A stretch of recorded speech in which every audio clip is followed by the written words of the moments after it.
दोपहर का भोजन।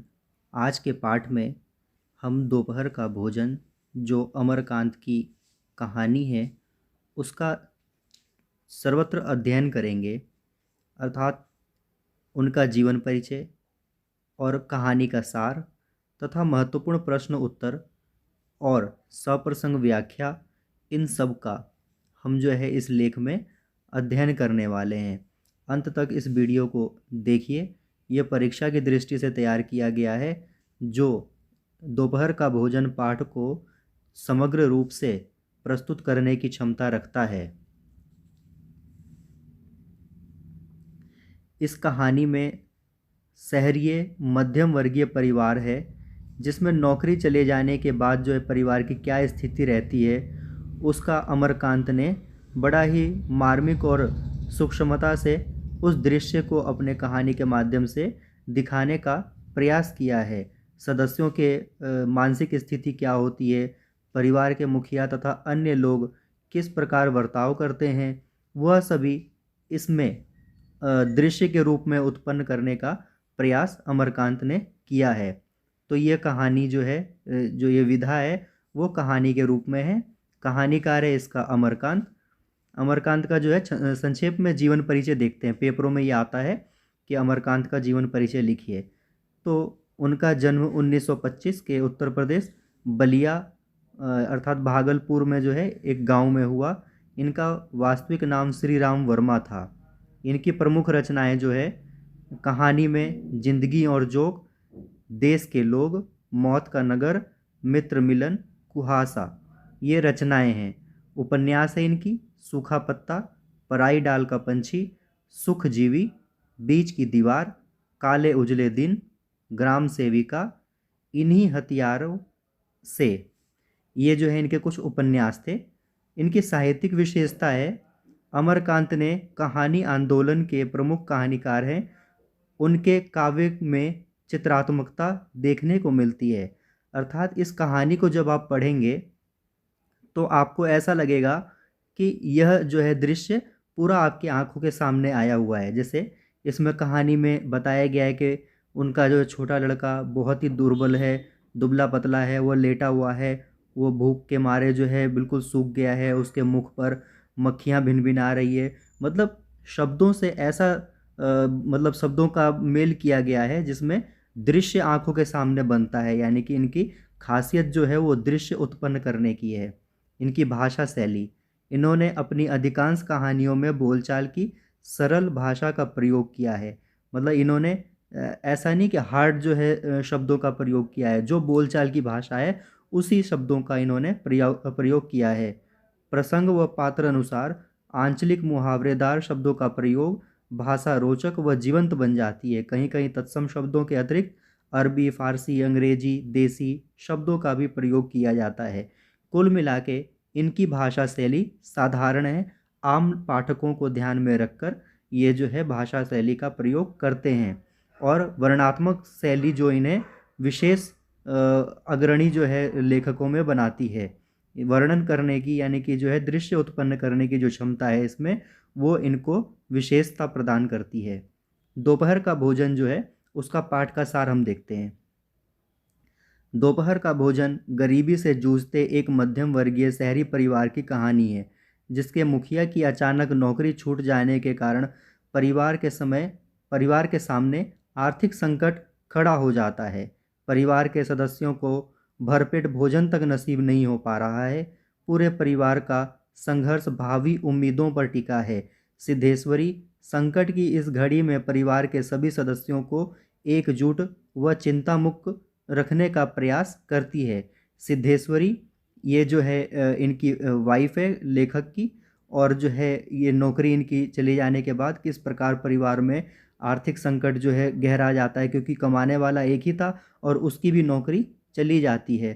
तो भरपेट जो है भोजन भी नसीब नहीं हो पाता है। उसी से जो है उसी संघर्ष को इस कहानी में दिखाया गया है। वह अपने परिवार को टूटने से बचाने का हर संभव प्रयास करती है। सिद्धेश्वरी तथा मुंशी जी के परिवार में उनके अतिरिक्त 3 पुत्र हैं।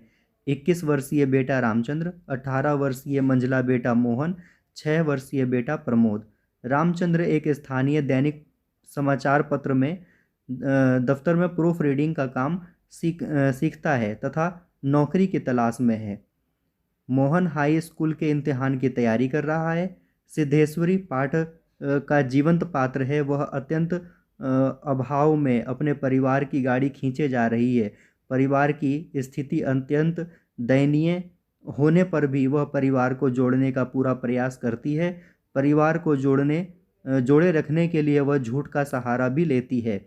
अर्थात इस कहानी में अगर प्रमुख पात्र कहा जाए तो सिद्धेश्वरी है, जिसकी जो है भूमिका शुरू से अंत तक इस कहानी में रहती है।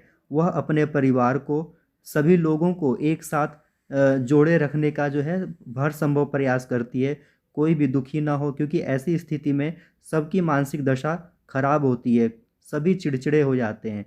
तो उनको झूठ बोलकर भी कि वो तुम्हारी बुराई करता है और तुम्हारे बारे में अच्छी विचार रखता है, इस प्रकार के झूठ एक दूसरों से बोलकर सभी को एक साथ रखने का प्रयास करती है, सबको जोड़े रखती है। उसका अथक प्रयास रहा है कि घर में सभी सदस्यों को सुख पहुंचाए, भले ही वह स्वयं कष्टों में जीती रहे। अर्थात सिद्धेश्वरी सभी के सुख का ख्याल रखती है, सबको भरपेट भोजन हो जाए, इसकी हर संभव प्रयास करती है, बल्कि वह स्वयं कम खाती है।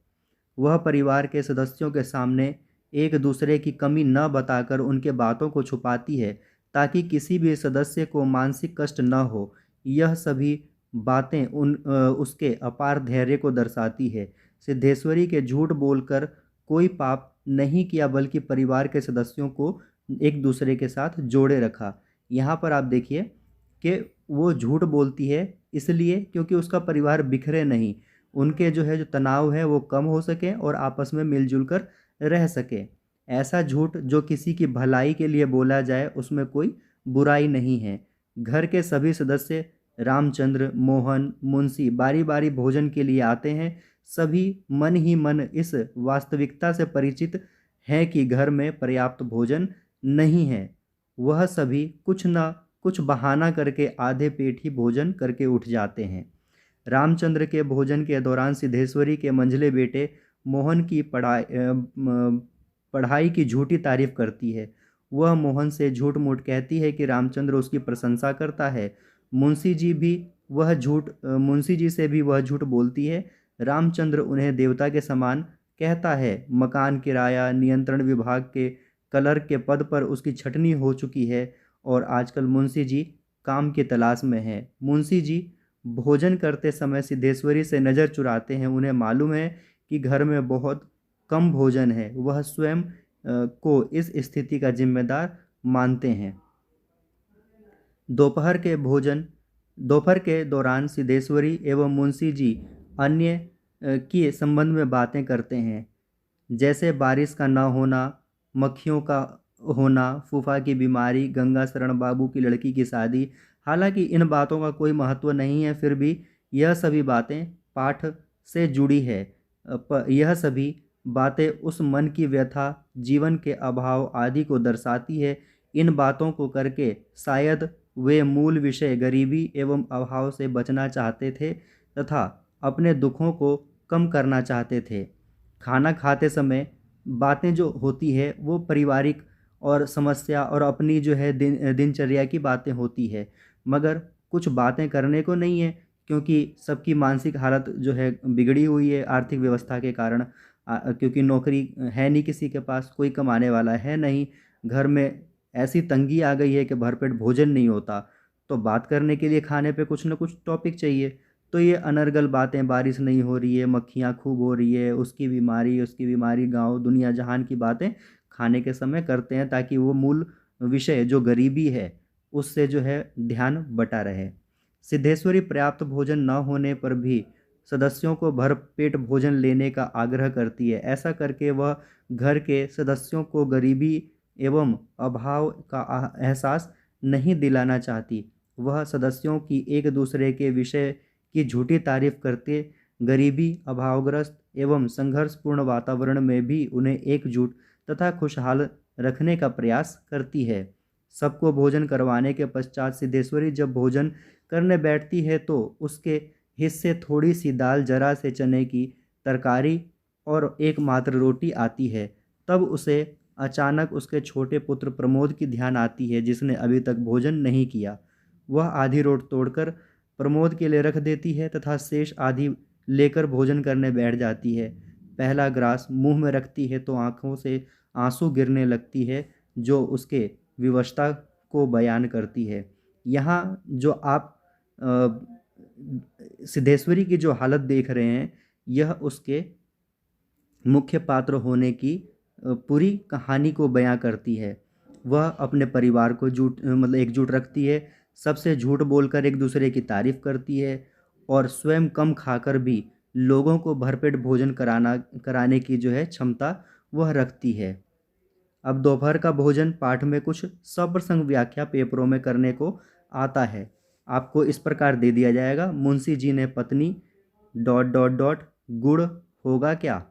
तो हमें करना है इसका उत्तर, पहले प्रसंग लिखना है। प्रसंग में हम लिखते हैं पाठ का नाम, लिख देंगे दोपहर का भोजन, लेखक का नाम अमरकांत, फिर हम संदर्भ लिखेंगे प्रस्तुत कहानी गरीबी से जूझ रहे एक निम्न मध्यम वर्गीय परिवार की कहानी है। इस अंश में लेखक ने परिवार के मुखिया की मनोदशा का चित्रण किया है। पत्नी सिद्धेश्वरी जब मुंशी जी से बड़े लड़के की कसम दिलाकर एक चपाती और खाने का आग्रह करती है, तब मतलब ये संदर्भ में थोड़ा सा देना है, फिर हमें जो है व्याख्या करना है।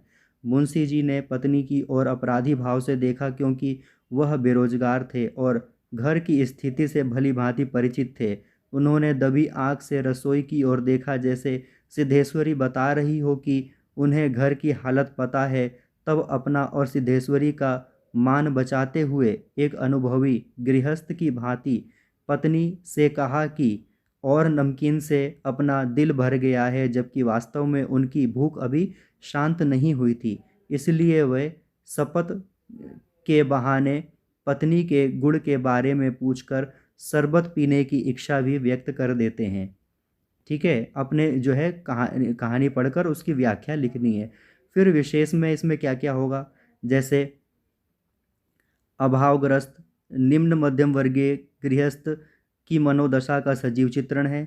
संवादात्मक भाषा शैली है, सहज भाषा शैली और सरल जो है भाषा का प्रयोग किया गया है। पात्र के अनुकूल भाषा है, पाठकों को बांधे रखने की क्षमता है, दृश्य उत्पन्न करता है। ठीक है, और दृश्य जो है पाठकों के समक्ष उत्पन्न करने की इसमें भाषा में क्षमता है। लेखक ने सामाजिक और आर्थिक जो है ढंग उसको प्रस्तुत किया है, जो परिवार में आती है। फिर दूसरा, अब जो है इसमें अब प्रश्न उत्तर कुछ देखेंगे। दोपहर का भोजन, इसमें इसका जो है कुछ महत्वपूर्ण प्रश्न जो पेपरों में आते हैं। प्रथम प्रश्न, सिद्धेश्वरी के 100 झूठ शक्तियों पर भारी है, विवेचन कीजिए। सिद्धेश्वरी का परिवार भयंकर गरीबी से त्रस्त था। अर्थाभाव मतलब आर्थिक अभाव अर्थात गरीबी के कारण परिवार के सदस्यों में स्नेह का बंधन कमजोर हो जाता था। परिवार को बचाए रखने के लिए वह एक सदस्य के सामने दूसरे के विषय में झूठ बोलती थी, ताकि परिवार में भी जो है सभी एकजुट रहें और परिवार के सदस्यों को एक दूसरे के सम्मान, स्नेह और इसको निकट लाने के लिए वह हजारों झूठ बोलती थी। ऐसे हजारों झूठ जो सबको बांध रखती है, वैसे हजारों झूठ जो है बोले जा सकते हैं। दोपहर का भोजन सार्थक जो है, इसका शीर्षक का सार्थक सिद्ध कीजिए। तो इसका जो है दोपहर का भोजन रखने जो नाम रखा गया है, इसकी क्या मतलब नाम रखने के पीछे वजह है, उसको हमें बताना है। तो दोपहर का भोजन कहानी में निम्न मध्यम वर्गीय परिवार की मार्मिक चित्रण हुआ है। इस परिवार की स्थिति इतनी दयनीय है कि घर में खाने के लिए पूरा भोजन नहीं है। इस कहानी का पूरा घटनाक्रम दोपहर के भोजन के समय घटित होता है, जो कहानी की मूल संवेदना को प्रभावी ढंग से अभिव्यक्त करने में सक्षम है। घर के मुखिया के बेरोजगार हो जाने पर परिवार को किस प्रकार एक के बाद एक समस्याओं से जूझना पड़ता है। परिवार के घर में दोपहर के समय घर के सभी सदस्य एक के बाद एक आते हैं और परिवार की स्थिति और अपने संघर्ष को प्रकार अंतर से व्यक्त कर कहानी को आगे बढ़ाते हैं। अतः यह कहानी का शीर्षक उचित है।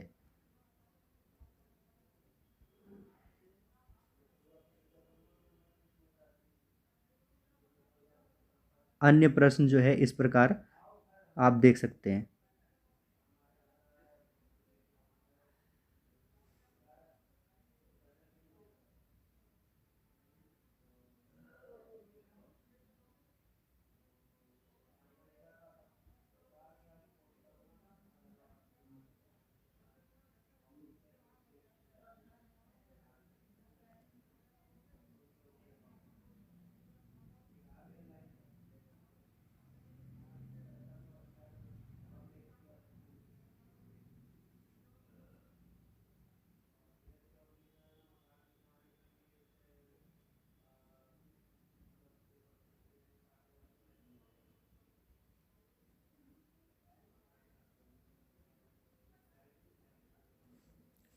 अतः इस प्रकार हम दोपहर का भोजन जो है कहानी को पूरी तरीके से समझ पाए होंगे और उसके प्रश्न उत्तर और सप्रसंग व्याख्या आदि को हमें किस प्रकार करना है उसको भी जान सके होंगे।